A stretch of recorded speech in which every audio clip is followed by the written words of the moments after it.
March 8th, 1942. Java surrendered.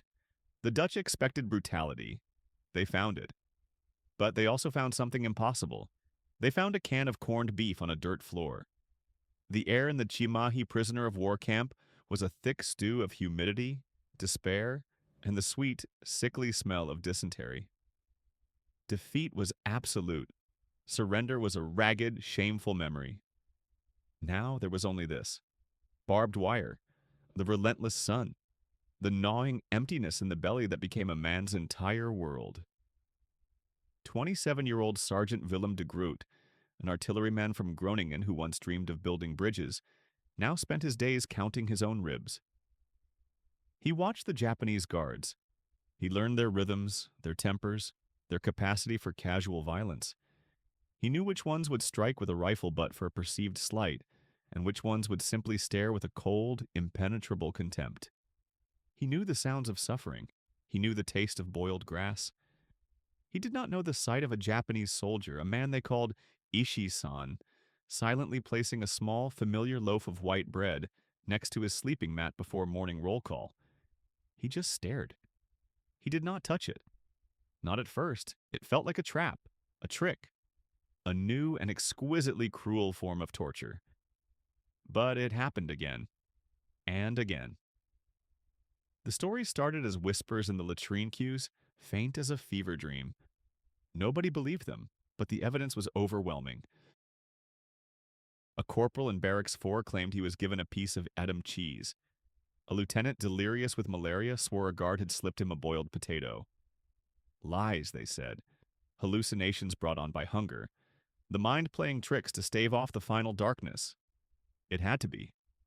These were the same guards who administered beatings for sport, who oversaw the slow, methodical starvation of thousands of captured soldiers. They were the enemy. They were monsters. And yet, the rumors persisted. Rumors always persisted. They became a strange, forbidden currency in the bankrupt economy of hope. Someone said the food was stolen from looted Dutch pantries. Someone else whispered that certain guards, Koreans perhaps, felt a secret sympathy. They were colonial subjects too. Maybe they understood. Maybe it was a test of character. Maybe it was poison. Nobody knew. The theories multiplied, each more desperate than the last. They dissected every glance, every gesture from their captors, searching for a logic that wasn't there. The mystery was a deeper wound than the hunger itself. The official records of the Imperial Japanese Army for the Southern Expeditionary Army Group contain no mention of such things. The daily logs are a cold litany of logistics, discipline, and rice rations. But decades later, in a dusty archive in The Hague, a thin, unofficial file would surface. It was compiled after the war by a Dutch intelligence officer tasked with debriefing survivors. The folder was labeled simply Afwijkingen, Java, anomalies. Inside, dozens of testimonies, fragmented and confused, spoke of these inexplicable moments. The report noted a pattern. The food was almost always European: bread, cheese, canned meats. Food the Japanese soldiers themselves did not eat and would not have been issued. The report stated, "These incidents of unauthorized provisioning are statistically insignificant in the context of overall camp mortality and mistreatment. However, their psychological impact on the prisoners was disproportionately profound, generating widespread disbelief and complex emotional responses." The report's author recommended no further investigation. The anomalies were to be filed away, forgotten. But for the men who lived it, forgetting was not an option. To accept the bread was to accept a paradox that threatened their sanity. They came as enemies. They were treated as less than human. The world had been reduced to a simple, brutal equation of captor and captive, of power and powerlessness. These small gifts of food shattered that equation. They were a crack in the monstrous facade of war, a glimpse of something that should not have been there. It was an act of humanity so unexpected, so out of place that it felt like an accusation. It forced a question upon men who had no answers. It made them look at their tormentors and see, for a fleeting, terrifying moment, another man. This investigation seeks to solve the mystery of those anomalies. It pieces together the scattered testimonies, forgotten military records, and the fading memories of the last survivors to uncover the hidden story behind the impossible gifts. It is a story not about the horrors of war, which are well documented, but about the baffling, contradictory moments of grace that the official histories leave out. The question was never what they received. The question for Sergeant de Groot and thousands like him was why. Why would an enemy, in the midst of systematic cruelty, choose to give them their own food? March 8, 1942, Kalijati Airfield, Java. It was over in 8 days, a war that was supposed to last months, a fortress island that was meant to bleed the enemy dry. 8 days, 150 years of Dutch rule in the Indies. Gone, wiped away by the rising sun. A colonial dream, rich with the scent of cloves and the gleam of oil, had died in the midday heat on a dusty airstrip. Gone. The Netherlands East Indies, a sprawling emerald necklace of islands draped across the equator, was a prize beyond measure, a treasure chest of resources that a modern war machine craved. Oil for the fleets that had struck Pearl Harbor, rubber for the tires of 1,000 military trucks, tin for the guts of industry, and quinine to fight the malaria that would kill more soldiers than bullets. It was called Insulinde, the island India. A paradise built on trade and dominance. And Japan needed it all. They had planned for it. They had studied it. They had coveted it for a generation. The Dutch, they had simply lived in it. They thought it would last forever. The Royal Netherlands East Indies Army was a phantom, a colonial ghost. They called it the Konil. On paper, it looked formidable, a force of nearly 85,000 men. But the paper was a lie. The Konil was a force of Dutch professional officers, of Ambonese and Menadonese warriors loyal to the Queen, of Javanese and Sundanese men conscripted from their villages. A patchwork army for a patchwork empire. Their weapons were relics from a museum of forgotten wars. Old Mannlicher carbines that had fought the Aceh War. Ancient Vickers machine guns that had chattered in the trenches of the Somme. Their air force was a collection of Brewster Buffalo fighters, stubby, slow, and so hopelessly outclassed that their own pilots called them flying coffins. Their navy had one last admiral, a man named Carroll Dorman. He had courage. He did not have a chance. Nobody saw it coming, not really. December 7th, 1941. A radio crackle from Hawaii, a world away. An annoyance. A problem for the Americans. Then the whispers started. Hong Kong, the Philippines, Malaya. The Japanese were not just good, they were fast. January 11th, 1942. The oil fields of Tarakan on Borneo fell. The first domino. January 24th, the naval base at Balikpapan was ablaze. February 14th, Japanese paratroopers dropped from the sky over Palembang in Sumatra, seizing the refineries. The same day, they took the tin mines of Bangka Island. The necklace was being torn apart, pearl by emerald pearl. One last stand. There is always one last stand. February 27th, the Battle of the Java Sea. It was not a battle, it was a sacrifice. Rear Admiral Carroll Dorman gathered his pitiful flotilla. American, British, Australian, and Dutch ships. A fleet of ghosts sailing into the guns of Admiral Takeo Takagi's cruisers. They had no air cover. Their communications were a mess. Their intelligence was wrong. They knew they were sailing to their doom. Dorman knew it. His final signal, transmitted by flickering lamp just before his flagship De Ruyter was torn apart by a long lance torpedo, was a testament to impossible bravery. Ik val aan, volg mij. I am attacking, follow me. They followed him into the abyss. The sea was on fire. Hope sank with the ships. With the navy gone, the island was naked.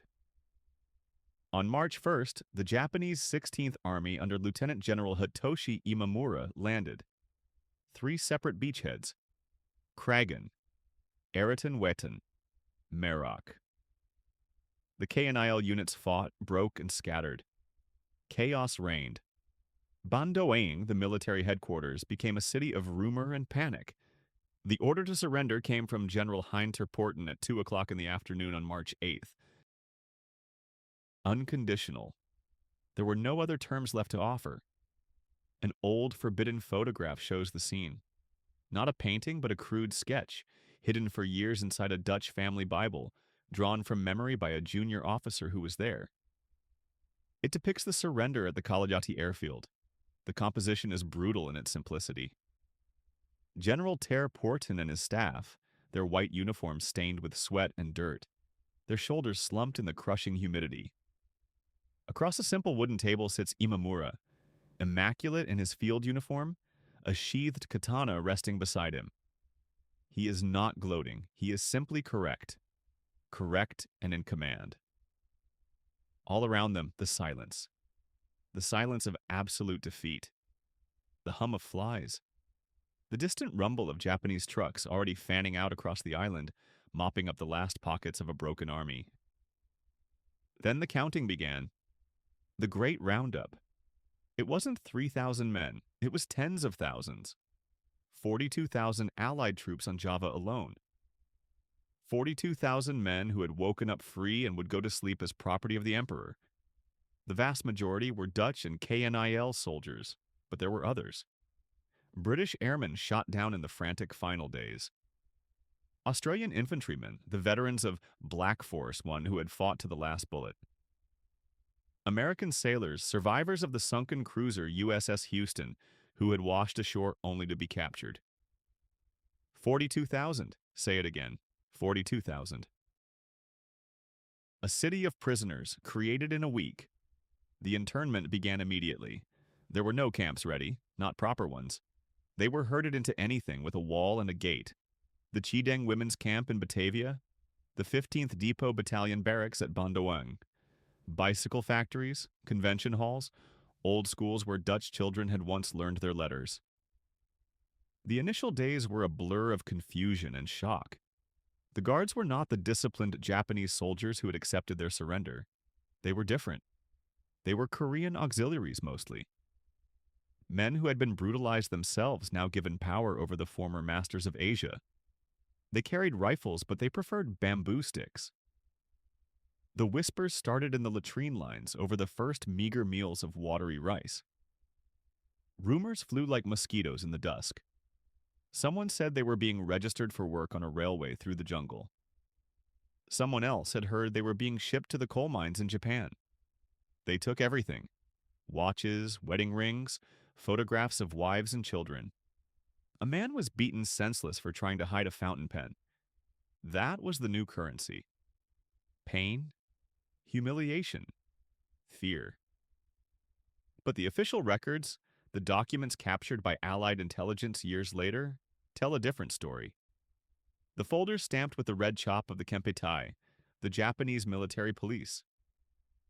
The after-action reports from Imamura's 16th Army. They spoke of the KNIL, the British, the Australians. All accounted for. But deep in one appendix, filed under miscellaneous logistics, was a single sheet of paper. It was a roster, a list of names. Schneider, Becker, Wagner, Kaufmann, Kleine, Gross. They were not Dutch. They were not Japanese. The report noted their arrival in Batavia a week before the invasion. It noted their special equipment, their separate chain of command. They answered to no one on Java. The file was titled Sonderkommando Clemens. Special Detachment Clemens. The whispers in the camps were about survival, but the whispers in the archives hinted at something else entirely. Something that had moved in the shadows of the conquest, something that had nothing to do with oil or rubber, and everything to do with secrets. The surrender of Java wasn't the end of the story. It was just the end of the first chapter. April 10th, 1943, Tanjong Priok, Batavia. Hunger was a country, and every prisoner was its citizen. It had its own geography, its own laws, its own language spoken in the hollows of a man's eyes. This was not the simple pang of a missed meal. This was a geological pressure, a slow grinding of the soul into dust. The official ration was a number, a lie. They called it rice. It was a cup of gray, gritty slush, a cup a day. Sometimes. Weevils floated on the top like tiny black ships. Stones hid in the gruel waiting to crack a tooth. A cracked tooth was a death sentence. There were no dentists in the country of hunger, only pain. The barracks were long, low sheds of bamboo and a tap palm. Built for 100, they held 1,000. 1,000 men. Men who were once soldiers, sailors, airmen. Now they were just bodies. Piles of bones on hard wooden slats, arranged in rows like cordwood. The air was thick, a living thing you could taste. It tasted of sweat, of stale urine, of sickness, of despair. It smelled of dysentery. That smell, once you knew it, you never forgot it. The sweet, cloying stench of your own insides rotting away. It clung to the bamboo walls, it clung to your clothes, it clung to your skin. Defeat had a smell. This was it. And then came the diseases. The diseases were the law of the land. They were the judges and the executioners. Beriberi came first, a soft, wet swelling.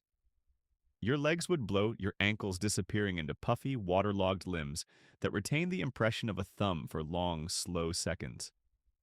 Your heart would flutter, a trapped bird in a cage of ribs. Captain Peter van der Meer, a Dutch army doctor, kept a secret journal. He wrote in tiny, cramped script.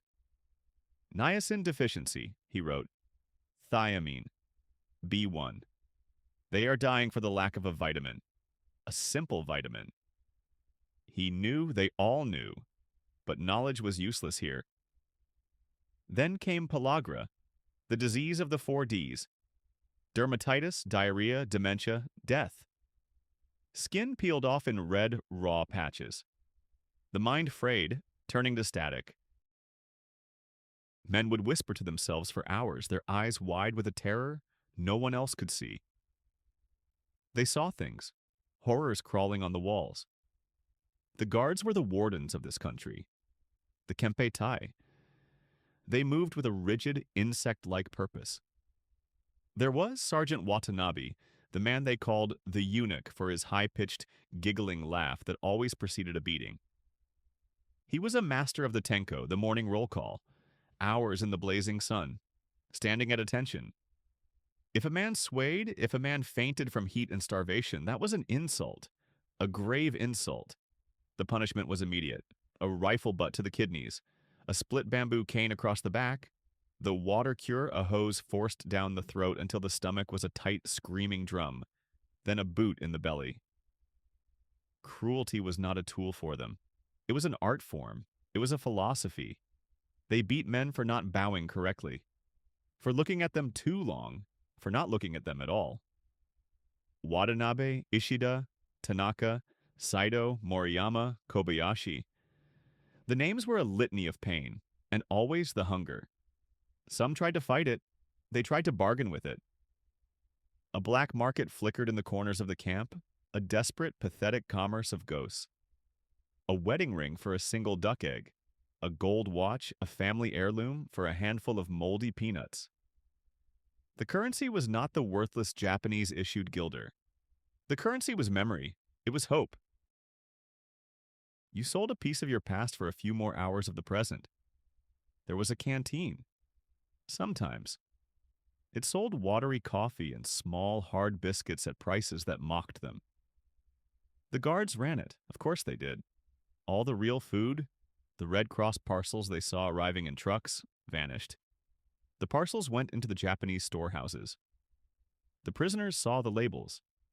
American corned beef, British biscuits, Swiss chocolate. They saw them, and then they never saw them again. The food went somewhere. Rumors said the officers' messes in Batavia. Maybe to the quartermasters' families. Maybe just thrown away out of spite. No one knew. They just knew it was not for them. Sergeant Major Alistair Davies of the Argyll and Sutherland Highlanders was 46 years old. He had survived the Somme. He had survived the mud and the gas and the shells of 1916. He did not think he would survive this. He was a ramrod of a man, even now, his spine refusing to bend completely. But his face was a skull. His uniform, once perfectly pressed, hung on him like a shroud. He had a Patek Philippe watch, a gift from his father. It had ticked faithfully through a world war and 20 years of peace. He traded it. He traded it to a Korean guard for 3 sweet potatoes and a small bottle of coconut oil.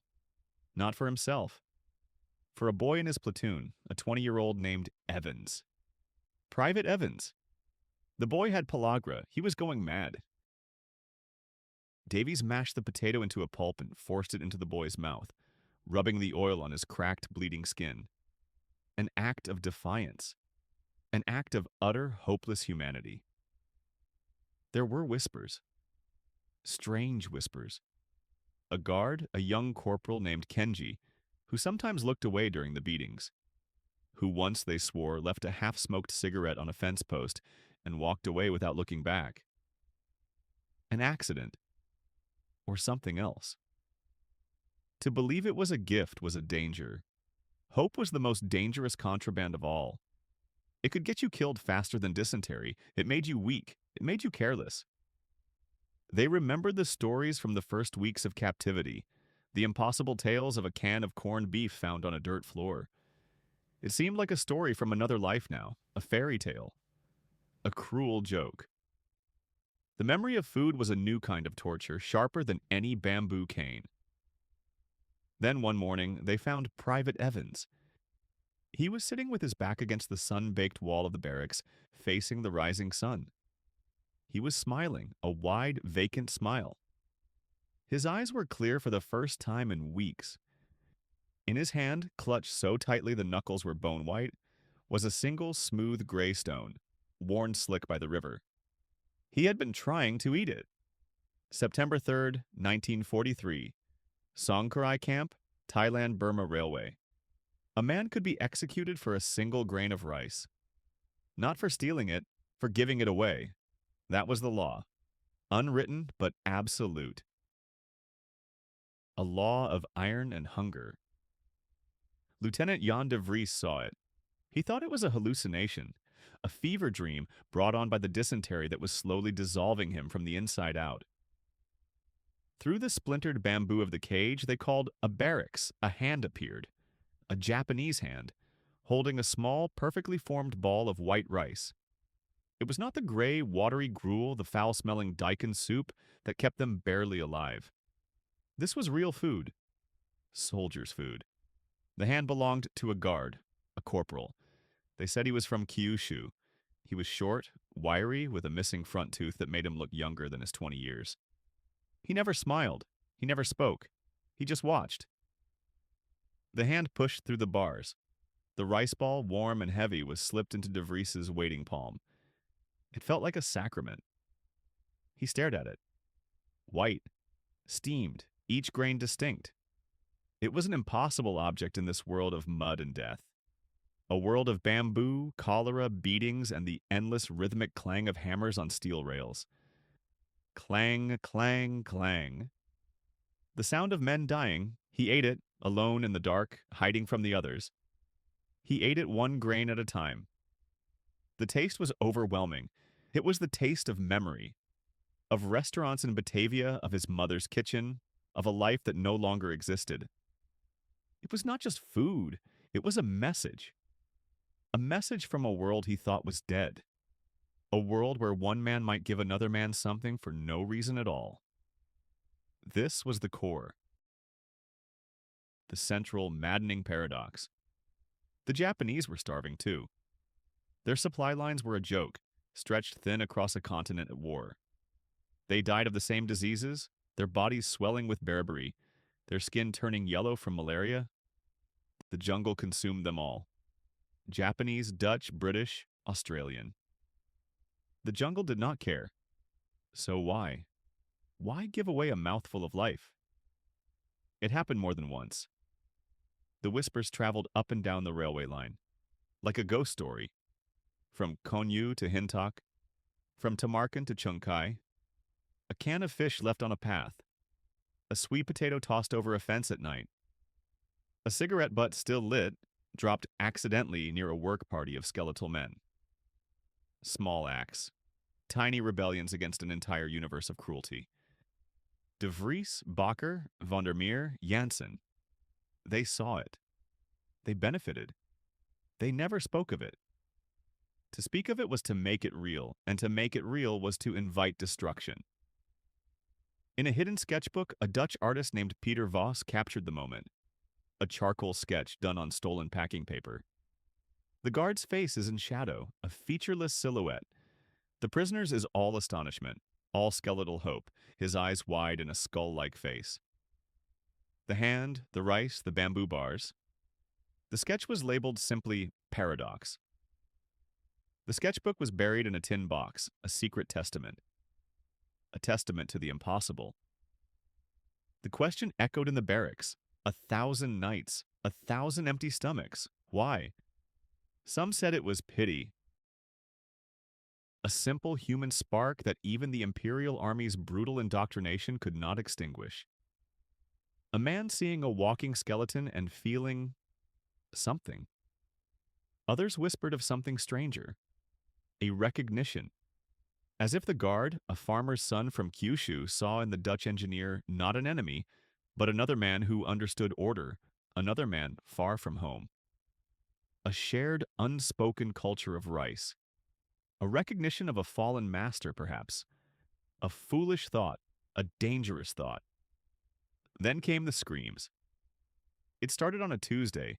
The commandant, a sour-faced captain named Nomura, called a special muster. In the center of the parade ground stood a wooden post. Tied to it was the corporal, the one from Kyushu. His face was a mask of bruises. The Kempai Tai were there. They were not soldiers. They were ghosts in uniforms. The military police. The thought police. They moved with a chilling silence. They had arrived from Kanchanaburi during the night. Nobody saw them come. They just appeared. A Kempai Tai officer read the charge. His voice was flat, devoid of emotion. Fraternization with the enemy. Weakening the imperial spirit. Weakening, that was the word they used. Not treason.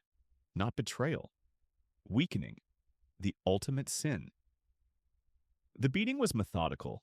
Scientific. Done with bamboo canes thick as a man's wrist. It was not for punishment, it was for a lesson. For all to see. For the Japanese soldiers and for the prisoners. A lesson in discipline. Discipline. Discipline was everything. It was not an isolated incident. The rumors came back. A guard at Camp Kilo 80, Sergeant Tanaka, was said to have shared his cigarettes. He disappeared. Just disappeared. At Tarsau, a Korean auxiliary accused of giving a piece of fruit to an Australian prisoner was found hanging in the latrine. A note claimed shame. Nobody believed the note. A post-war interrogation report of a Major Hashimoto from the archives in The Hague, folder C78. Discipline was absolute, the major stated, his voice recorded on a crackling wire. Any soldier showing sympathy was a liability, a weakness in the structure. Weakness was a disease. It had to be cut out, immediately, before it spread. The ball of rice John de Vries had eaten turned to lead in his stomach. It was not a gift. It was a death sentence. Not for him, but for the man who gave it. The paradox was not that an enemy showed kindness. The paradox was that in this world, kindness was the most dangerous crime of all. And the punishments. The punishments were always public. The corporal from Kyushu was never seen again. November 17th, 1943. Kinsayak, Thailand. Kindness was a razor blade. You didn't see it coming. It slipped between your ribs and severed something essential. Not your life. Your hate. And in a place like this, hate was all you had. It was the only thing they couldn't take. Until they gave you a reason to let it go. That was the final violation. The jungle steamed. The railway was done. But the dying wasn't. The camp was a machine for dying, a slow, methodical, efficient machine. The rules were simple. The Japanese were gods. The prisoners were ghosts. Ghosts who worked and starved and sickened and were beaten. A simple equation. Cruelty was the constant. It was the air you breathed, the mud you slept in. You could build a life around it. You could build a sanity around it. It was predictable, dependable. But then came the variable, the impossible variable. His name was Watanabe Kenji, a sergeant. Gunso. He was in charge of Hut 6, the dysentery ward, the last stop. Watanabe was not a storybook villain. He wasn't a hulking brute with a scarred face. He was slight, almost delicate. He carried a worn copy of Basho's poetry. They said his father sold fish in the markets of Nagasaki. He never shouted. His voice was a low murmur, a murmur that could condemn a man to a burial detail or assign him an extra ration of rice water. He decided who received the last of the camp's quinine. He decided who did not. The prisoners called him the scribe because he watched. And he wrote things in a small black notebook. Names, dates, symptoms. Nobody knew what the notes meant. They just knew that after he wrote, things happened. Or they stopped happening. The scribe, the angel of slow death. Lieutenant Hendrik van der Meer, 41 years old, formerly of the Royal Netherlands East Indies Army, felt the familiar heat rising. The fever was a tide, pulling him out into a sea of delirium. He had been an architect in Batavia. He had designed buildings of clean lines and cool, tiled floors. Now his world was a bamboo platform, 18 inches wide, slick with the effluence of dying men. He lay there, a skeleton draped in rags, and watched Watanabe move through the hut. The gunso didn't stride. He glided, a shadow in the gloom. The other guards, men like Okita, Sato, Kobayashi, they stomped. They kicked. Their presence was a physical blow. Watanabe's was a change in atmospheric pressure. He stopped at van der Meer's mat. The stench in the hut was a solid thing, a wall of feces, sweat, and decay. Van der Meer braced himself. For a question. For a kick. For nothing. Watanabe just stood there, a statue carved from silence. He looked down the long, dark hut. He looked back toward the sun-blasted doorway. His face was a no mask, emotionless, perfect. Then his hand moved. A flick of the wrist. Fast, so fast. Something small and cold and hard landed on van der Meer's chest and was quickly covered by the sergeant's hand, pressed into his palm. It was a pill, a single chalk-white pill. Van der Meer knew it instantly, not the useless quinine dust they sometimes received. This was different. He could feel the precise machined edges.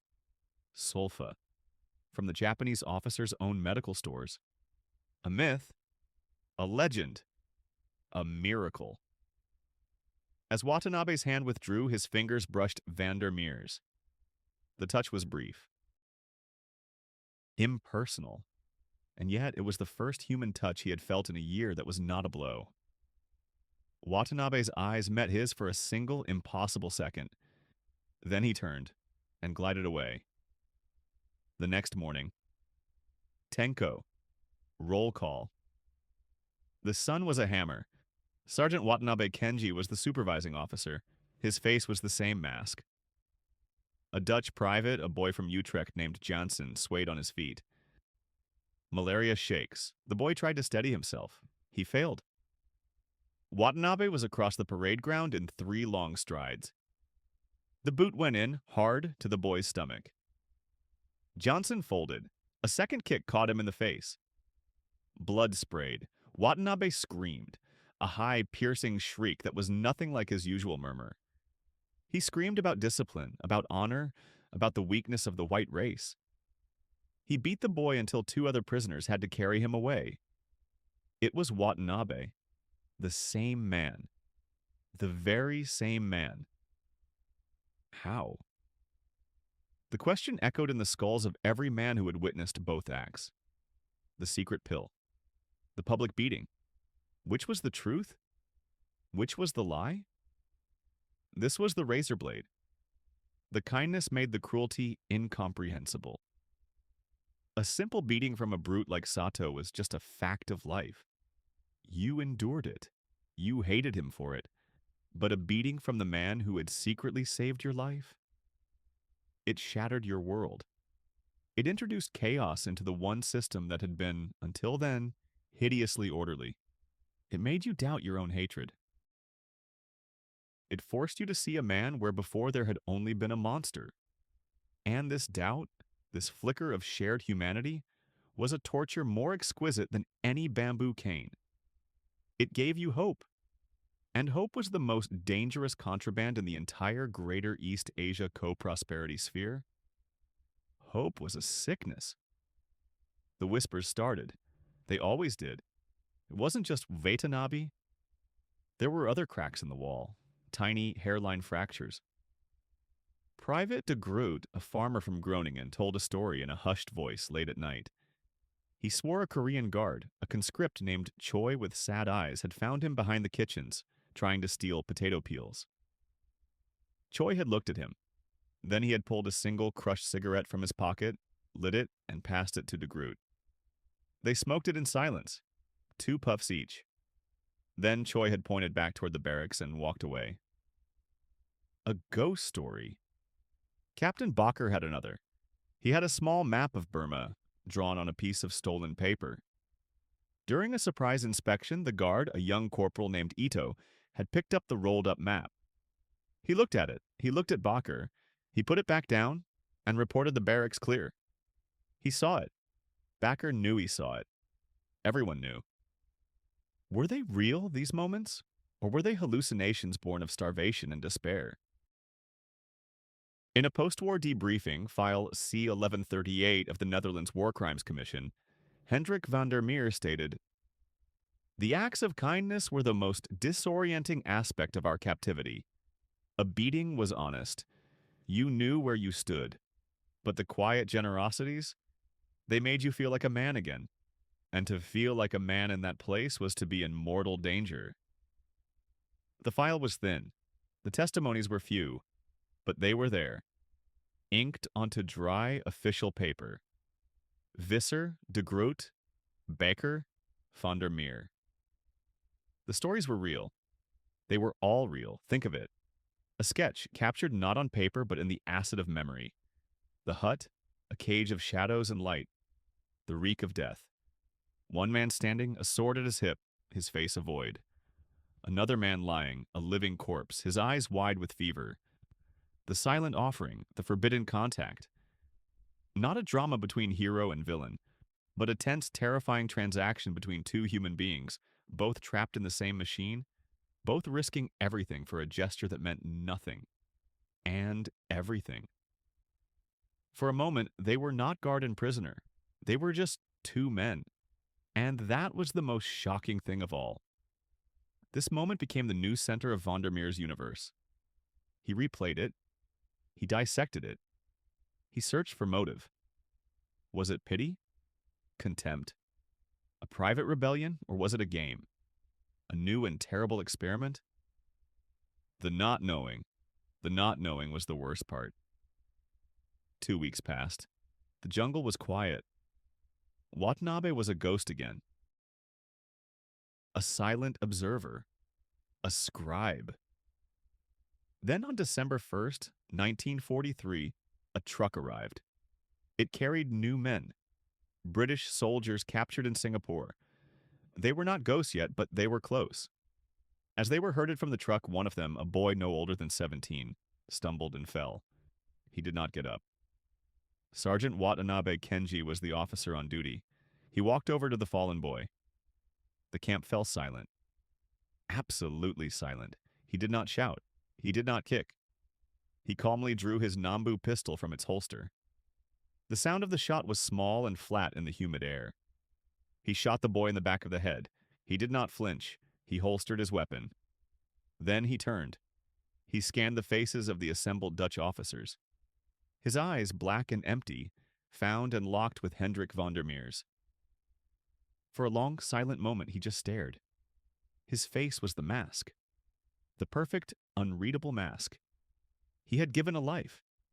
He had taken a life.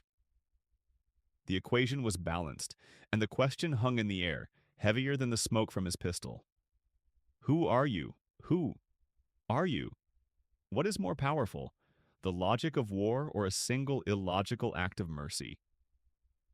This question haunted the survivors of Chimahi long after the damp heat and the scent of dysentery had faded into a scar on their memory. The official histories, the cold, hard facts filed away in archives, speak of brutality and starvation. They are the accepted narrative, a story etched in the stone of colonial collapse and the agony of captivity. But they contain no entry for an act of incomprehensible grace, no footnote for an enemy who, for one fleeting moment, defied his role and offered not a bayonet, but a portion of his own meager food. How does such a moment fit into the grand, brutal story of the Pacific War? Does it rewrite a chapter, or is it merely a forgotten word, an anomaly destined to be erased by the overwhelming weight of documented atrocity? The memory itself remained a phantom, a single scoop of rice in the hand of Lieutenant Hendrik van der Meer. A gesture as unbelievable as the fever that was dissolving him from the inside out. He searched for confirmation for years, sifting through the shared silence of other survivors. He found none. They remembered the work details, the bloated limbs, the hollow ache of a hunger so profound it became their entire world. They did not remember kindness. The records offer no solace. The meticulous logs of the Japanese command list, punishments, not pardons. The Dutch government's war crimes tribunals had no category for an enemy's compassion. It was a deed that existed outside of any official framework, an act with no paper trail. It lived only in the contested territory of memory, between the lines of sworn testimony, between the silent files in The Hague, between the ghosts of men who never left the wire.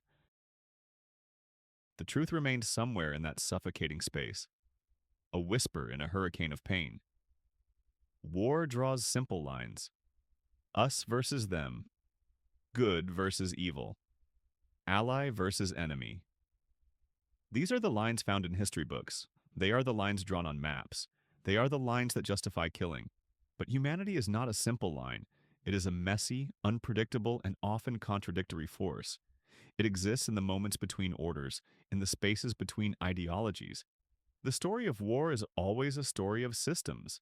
The system of the army, the system of the state, the system of the prison camp.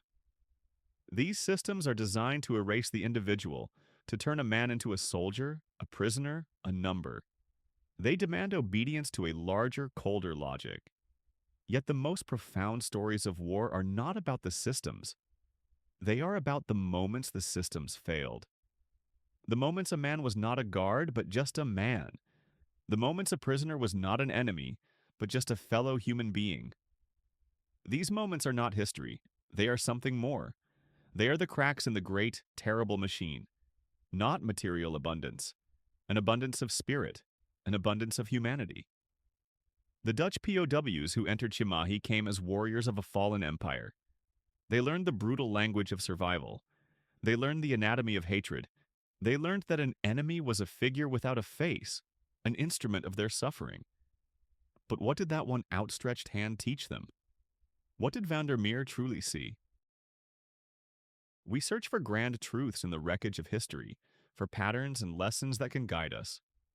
We look for heroes and villains. We look for clear-cut justice. The story of the Japanese soldier's rice offers none of that. It offers no comfort. It offers no explanation. It offers only a question mark. Some secrets die with those who kept them. Others live on, passed down not as facts, but as unsettling questions. Perhaps the only truth is simpler and more profound than any propaganda. In the deepest pit of hatred, enemies are just strangers you haven't shared a meal with yet.